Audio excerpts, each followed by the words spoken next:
ध्यानितलिङ्गं निर्मलभासितशोभितलिङ्गम्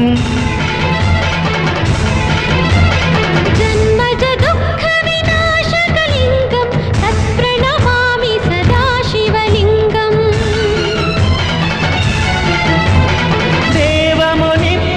देवमुनिप्रवरार्चितलिङ्गं कामदहनकरुणाकरलिङ्गं रावणदर्पविनाशकलिङ्गं तत्प्रणमामि सदा शिवलिङ्गम्